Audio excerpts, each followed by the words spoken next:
दोस्तों, नल के पास बैठी एक लड़की बर्तन मांजते मांजते एक गाना गाती है। गाना था जाने क्यों लोग मोहब्बत किया करते हैं। दरअसल इस गाने को गाया था फिल्म महबूब की मेहंदी में लता मंगेशकर ने। और जैसे ही उस लड़की ने यह गाना गाया, उसके बाद सोशल मीडिया पर यह गाना बहुत तेजी के साथ वायरल होने लगा। ना जाने कितने लोगों ने इस गाने को अपने स्टेटस पर लगाया, तो कुछ लोगों ने फेसबुक पर शेयर किया, तो कुछ लोगों ने इसे यूट्यूब पर डाला और इंस्टाग्राम, टिकटॉक और ना जाने कहां तक ये गाना पहुंच रहा था। और गाना पहुंचते पहुंचते उस लड़की का पहुंच जाता है मुंबई, और मुंबई के एक संगीतकार गायक जो सॉन्ग भी लिखते हैं, विशाल डडलानी। इन्होंने 16 नवंबर 2019 को इस लड़की का गाया हुआ वह गीत जाने क्यों लोग मोहब्बत किया करते हैं अपने ट्विटर पर शेयर कर दिया। उसके बाद लाखों लोगों की डिमांड बन गई कि आखिरकार ये लड़की कौन है, इसका नाम क्या है। और देखते ही देखते इंडियन आइडल का जो 12वां सीजन था, उस 12वें सीजन में उस लड़की का और उसके भाई का चेहरा दिखाई देता है। तो लोग फिर उस गाने को एक बार फिर से सुनते हैं, तो लोगों की याद ताजा हो जाती है कि यह लड़की ने कितना खूबसूरत गाना गाया था। आज उस लड़की को पूरा हिंदुस्तान जानता है, बल्कि कई मुल्कों में लोग पहचानते हैं। उस लड़की का नाम है फरमानी नाज, जिसके यूट्यूब पर कम से कम 85 लाख सब्सक्राइबर हैं और फेसबुक पर उनके लगभग 40 लाख फॉलोअर्स हैं।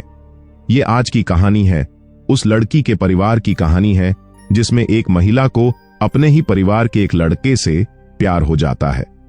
ये देवर और भाभी के प्यार में फरमानी नाज के सगे भाई और परिवार के कई लोग कातिल बन जाते हैं।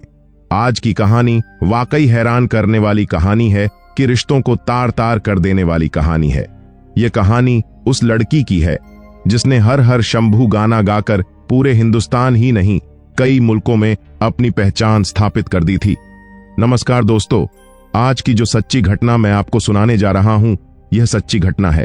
उत्तर प्रदेश का एक जिला है मुजफ्फरनगर, और मुजफ्फरनगर जिले का एक थाना लगता है रतनपुरी। दरअसल रतनपुरी थाना क्षेत्र का गांव है मोहम्मदपुर माफी। और बात कर रहा हूं 5 अगस्त 2023 की रात लगभग 8:15 पर इस मोहम्मदपुर माफी गांव का रहने वाला एक 17 साल का लड़का, जिसका नाम खुर्शीद होता है, उसका छोटे भाई का नाम फरीद। दोनों ही भाई पहले खुर्शीद अपने घर से निकला टहलने के लिए और पीछे पीछे फरीद भी आ जाता है। खुर्शीद अपने छोटे भाई फरीद से कहता है कि तुम सीधे घर चले जाओ और मुझे यहां टहलना है, मैं तो रोज आता हूं। लेकिन फरीद जिद कर रहा था कि मुझे भी तुम्हारे साथ टहलना है। अभी गांव से यह मोहम्मदपुर माफी और रतनपुरी सालावा एक मार्ग लगता है, उसमें महज 150 मीटर की दूरी पर अब यह खुर्शीद पहुंचा ही था। महज जो 17 साल की उम्र का लड़का होता है, और देखते ही देखते ईख के खेत में से 2-3 लोग निकल के आते हैं और ताबड़तोड़ धारदार हथियार से इस खुर्शीद पर वार कर देते हैं। दोस्तों, इतनी जोर जोर से वह चीखता है, चिल्लाता है, अपने भाई फरीद से कहता है कि फरीद तुम यहां से भाग जाओ, नहीं तो ये लोग तुम्हें भी मार डालेंगे। और फरीद भी अब जोर जोर से चीखने लगता है, चिल्लाने लगता है।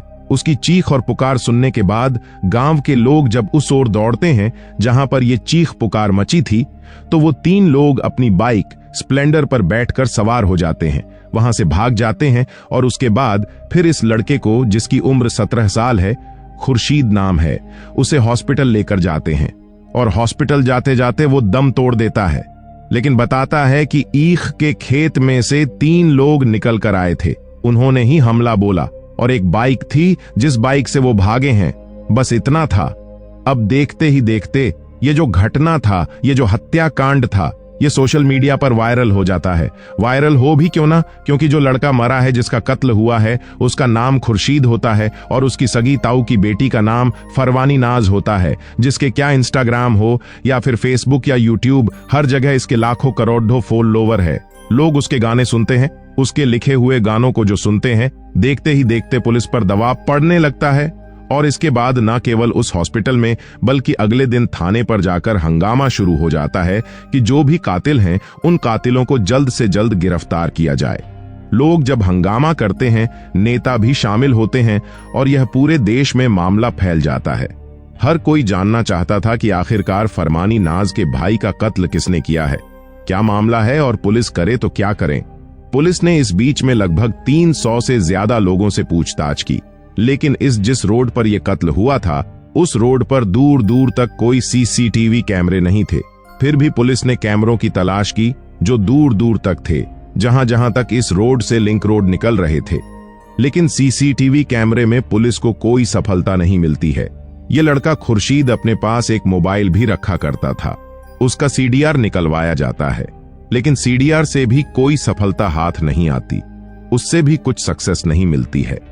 आखिरकार पुलिस करे तो क्या करें, धीरे धीरे करके वक्त आगे बढ़ने लगता है, और जब वक्त आगे बढ़ने लगता है तो पुलिस पर दबाव भी बढ़ रहा था और लोगों के कई तरह के सवाल या निशान थे जो पुलिस पर लग रहे थे कि पुलिस अपना ईमानदारी से काम नहीं कर रही है।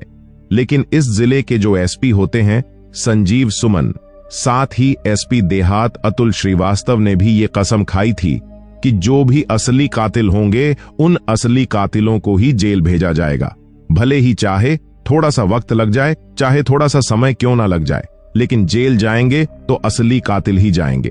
अब इसके बाद पुलिस ने एसओजी टीम सहित 3 अलग अलग टीम गठित करते हैं और 3 टीम गठित करने के बाद हर एंगल पर जांच करने की कोशिश करते हैं। इस परिवार की जितने भी लोगों से दुश्मनी है या इस लड़के का, इसके परिवार के किसी सदस्य का किसी से कोई अफेयर तो नहीं है, हर एंगल को तलाशा जाता है, लेकिन पुलिस के हाथ कोई सबूत नहीं लगता।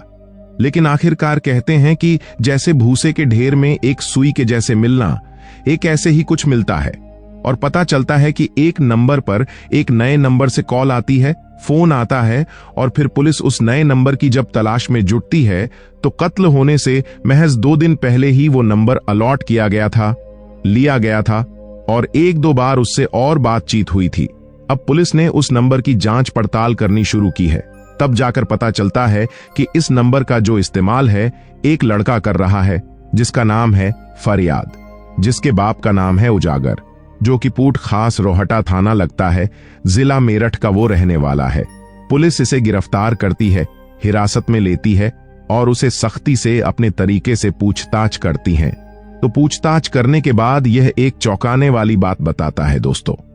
दरअसल फरियाद बताता है 10 अक्टूबर 2023 को इस घटना का 1 महीने 5 दिन के बाद जब खुलासा होता है, पुलिस जब इस घटनाक्रम का खुलासा कर रही थी तो पता चलता है जो फरमानी नाज का भाई है, जिसका नाम फरमान होता है, उसकी पत्नी है और उसकी साली है। उसकी पत्नी और साली से इसी के सगे चचेरे भाइयों का अफेयर हो जाता है, यानी कि पत्नी से जो अफेयर होता है उसके भाई मुर्शिद का अफेयर होता है, जो कि सगा चचेरा भाई होता है, और उसके जो साली होती है उससे खुर्शीद का होता है। अब ये लोग काफी दिन से परेशान थे क्योंकि फरमानी नाज अपने भाई के साथ गाने गाती थी। उसे एक शहर से दूसरे शहर में जाना होता था, कई बार रिसर्च करने होते थे, कई बार गाने लिखने के लिए, एक एकाग्र मन के लिए एक ऐसी एकांत वाली जगह पर जाना होता था। तो फरमानी नाज भी, उसका भाई फरमान भी दोनों दूर दूर रहते थे और इसी दूर दूर रहने की वजह से घर पर इसका यानी कि मुर्शिद का आना जाना शुरू हो जाता है। और जब वह घर पर आता था तभी फरमानी के भाई से, उसकी भाभी से उसका अवैध संबंध हो जाता है और वह दोनों एक दूसरे के साथ इस तरह के अनैतिक रिश्ते में बंध जाते हैं। इस बात का किसी को भी कोई इल्म नहीं था, कोई जानकारी नहीं थी, लेकिन फरमान यानी कि फरमानी नाज का जो भाई होता है, जो उसकी साली होती है, साली से इस लड़के का जो मुर्शीद चचेरा भाई होता है उसका भी अफेयर हो जाता है और वो दोनों फोन पर बातें करते थे। और जब यह बात इस जानकारी लगती है लड़की के परिवार वालों की, इनकी साली के घर वालों को लगती है, तो उन लोगों ने इस बात पर ऐतराज किया और पता चलता है कि कोई और नहीं फरमानी का ही सगा चचेरा भाई, जो दोनों भाई हैं, वो एक छोटी बहन से भी लगा हुआ है और दूसरी बहन से भी लगा हुआ है। इस तरह से उन्हें गुस्सा आता है और इसकी प्लानिंग करते हैं। 4 अगस्त 2023 को हापुड़ में एक मीटिंग के बाद ये घर में बैठते हैं और बैठने के बाद भी प्लान करते हैं कि अब इनका कत्ल किया जाना चाहिए, यानी कि मुर्शीद को भी मारा जाना है और खुर्शीद को भी मारा जाना है। मुर्शीद और खुर्शीद दोनों सगे भाई होते हैं और इनकी हत्या करनी है। मोहम्मदपुर माफी में 5 अगस्त 2023 की रात को यह दिन चुना जाता है और इसके लिए फरियाद जाकिर जो कि जानी खुर्द मेरठ का रहने वाला है, और एक शाकिर, 3 लोग स्प्लेंडर बाइक से आते हैं और बाइक से आने के बाद एक के खेत में जाकर छिप जाते हैं, क्योंकि इन्हें फरमानी के भाई फरमान ने और उसके बाप आरिफ ने ये पूरी इंफॉर्मेशन दी थी कि ये कब घर से निकलता है, कब नहीं निकलता है, और यहीं से जब घर से निकलता है खाना खाकर टहलने के बाद, तभी इन्हें सूचना दी जाती है कि वह निकल चुका है। दूसरे भाई की भी कत्ल करना था, लेकिन पहले उन्होंने जाकर खुर्शीद की हत्या करते हैं। एक के बाद एक लगभग 8 से 10 बार उसको चाकुओं से गोद देते हैं। कुछ ही देर बाद वो दम तोड़ देता है, और पुलिस जब इस घटनाक्रम का खुलासा करती है तब जाकर पता चलता है कि फरमानी की भाभी के साथ चचेरे भाइयों का अफेयर था। फरमानी की भाभी की छोटी बहन से उसके चचेरे भाइयों का अफेयर था।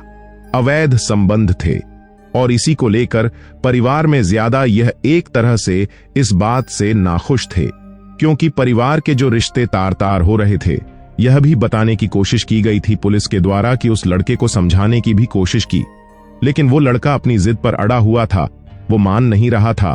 और उसके बाद फिर पुलिस ने फरमानी के पिता आरिफ को, उसके भाई फरमान को, एक रिश्तेदार हैं फरियाद जाकिर, इनको गिरफ्तार कर लिया है, और एक और आरोपी है जिसको भी जल्द गिरफ्तार करने की बात की जा रही है। जैसे ही ये इस घटनाक्रम का खुलासा होता है, पता चलता है कि फरमानी का जो पिता है उसका एक और भाई था, अरमान। वह पहले एक डकैती के मामले में भी गिरफ्तार हुए थे। एक जगह 200 किलो के आसपास सरिया चोरी किया गया था। उसमें तो फरमानी का जो पति है उसे वो छोड़ चुका है, बाप उसका डकैती में जा चुका है, कत्ल में भी गया है, उसका भाई एक डकैती में गया है और उसका भाई एक कत्ल में गया है। लेकिन इसके परिवार के साथ जो लगातार इस तरह की बातें हो रही हैं और जो लगातार यह मामला सोशल मीडिया पर सुर्खियां बटोर रहा था, तो लोग यह जानना चाहते थे कि आखिरकार फरमानी के भाई का क्या रोल है और क्या नहीं है।